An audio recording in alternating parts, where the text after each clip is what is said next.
The Lantern in the Ice. In the land of Erelin, where winter reigned 9 months of the year and the snow whispered secrets to those who would listen, there was a village called Frostmere.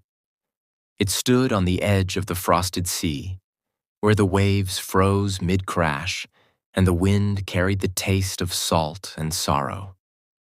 The villagers lived in houses built from pine and stone, their hearths always burning, and their hearts always bracing for the cold. At the heart of Frostmere stood an old lighthouse, long since frozen shut. Its glass dome had cracked beneath centuries of ice, and within it, suspended in a pillar of glacial frost, was a lantern unlike any other. It was carved from amber and etched with runes that no one alive could read. The villagers called it the Heartlight, and though it had not glowed for 1,000 years, legend said it once burned with a flame that could melt even the deepest winter. No one remembered who had built the lighthouse, only that it had once guided ships of silver and stars to their harbors. Some said it was the work of the Ice Witch, others whispered of sky sailors and moonsmiths. But all agreed on one thing: the Heartlight would shine again only when the world most needed it. And it was needed now. The winters were growing longer. Crops shriveled before spring could touch them, and the beasts of the forest crept closer to the village each night, their eyes glowing like coal. The elders argued about what to do: dig deeper cellars, ration supplies, pray harder. But no prayer could thaw the fields or turn back the wind. Then came Lyra. Lyra was not from Frostmere, though she had lived there since she was small. Her parents had perished in a snowstorm while seeking refuge, and she had been found, a baby wrapped in a fox-fur blanket, cradled beside their frozen forms. Old Tammin, the lantern keeper, had raised her, though he had no lanterns left to tend. Lyra grew up on stories of the Heartlight, of the golden flame that once lit the lighthouse tower, and of the one who would set it burning again. She learned to read the stars and gather frostberries, to walk without a sound and speak to the wind. But more than anything, she learned to wait. On her 16th winter, the cold came sooner than ever before. The sea froze solid, not just near the shore, but all the way to the horizon. The sun vanished for days at a time, hiding behind clouds like a frightened child. Then the ice stag came. It appeared one morning, carved from frost and crowned with horns of crystal, its breath curling into mist. It stood at the edge of the village square, unmoving, its eyes locked on Lyra. The elders said it was a harbinger, an omen of deep winter and deeper danger. But Lyra looked into the stag's eyes and saw something else: a calling. That night, she climbed the frozen steps of the lighthouse. No one had dared to enter it in generations, not since the ice swallowed its doors. But Lyra pressed her hands against the frost and whispered, "I'm here." The ice cracked. The door creaked open, groaning like a beast disturbed from sleep. Inside, the air was sharp with cold, yet there was a strange warmth beneath it, a pulse, a breath, something alive. She climbed the spiral staircase, each step a song of ice and echo, until she reached the lantern room. There it stood, the Heartlight, frozen in its pillar of blue ice. She reached out, but the frost burned her fingers. Still, she did not flinch. She remembered what Tammin had said once, in one of his fading moments of clarity. The lantern does not burn with fire, it burns with will. So Lyra closed her eyes. She thought of her parents and their last breath in the snow. She thought of the villagers huddled around dying fires. She thought of the ice stag and its silent gaze.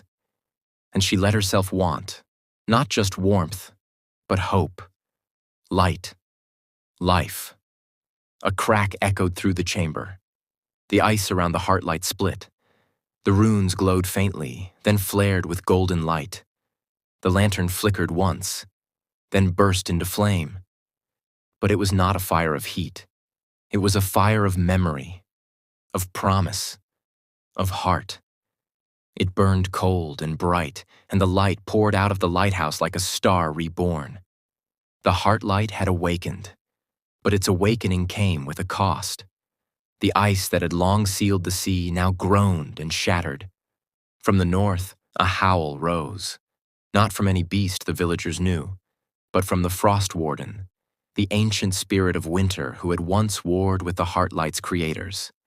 It had slept beneath the sea, trapped by the same spell that bound the lantern. Now it stirred. Lyra descended the lighthouse, its flame behind her, and found the ice stag waiting at the base of the steps. It bowed.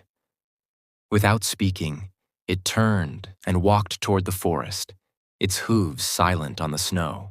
Lyra followed. They journeyed into the deep woods, where the trees wore crowns of frost and whispered in ancient tongues. The stag led her to a clearing where a circle of stones stood, half buried in snow.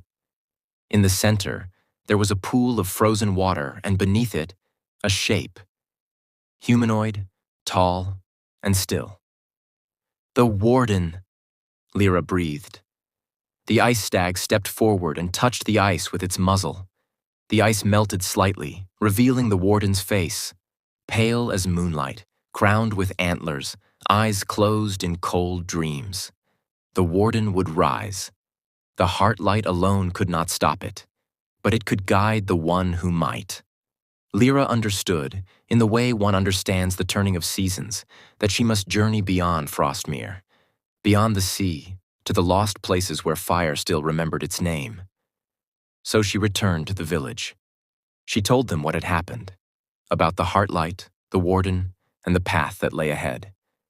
Some called her mad, others, prophet. But none could deny the glow of the lighthouse or the warmth that had begun to creep back into the air. Tammin, frail and near the end, gave her a gift, a piece of the Heartlight's flame, caught in a vial of crystal glass. "For the path," he whispered, "for the darkness."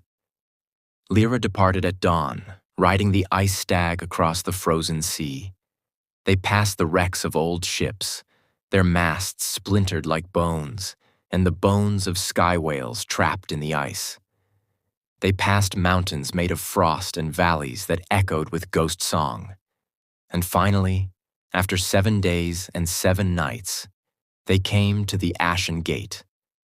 It was a relic of the Flame Forgers, an ancient people who once tamed dragons and hammered light into swords.